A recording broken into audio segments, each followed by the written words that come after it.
менен өнүгүп жаткан маалда биз саясий талаш тартыштардын, саясий интригалардын ордуна ошол дүйнөлүк өнүгүүдөн артта калбай, чогуу өнүгүүгө багыт алышыбыз зарыл экенин эсибизден чыгарбайлы.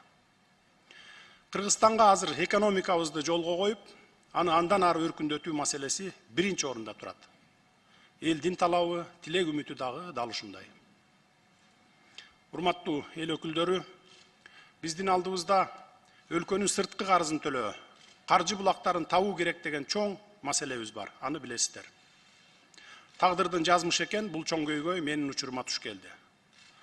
Буга чейинки берилген маалыматтарга ылайык, быйыл 23 миллиард сом, эмдиги жылы 25 миллиард сомдун тегерегиндеги сырткы карызды жабуу милдети турат. Алдыдагы 10 жыл ичинде 30 жылдан бери алган карызыбызды төлөшүбүз керек.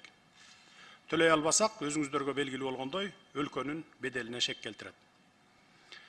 Бирок биз элибизге убада берип, бийлик башына келгенден кийин сырткы карыз сындуу олуттуу маселелерди чечүүгө да чечкиндүүлүгүбүздү көрсөтүшүбүз кажет. Албетте мындай олуттуу маселелерди сиздердин колдооңуздардын астында чечебиз деп ишенем.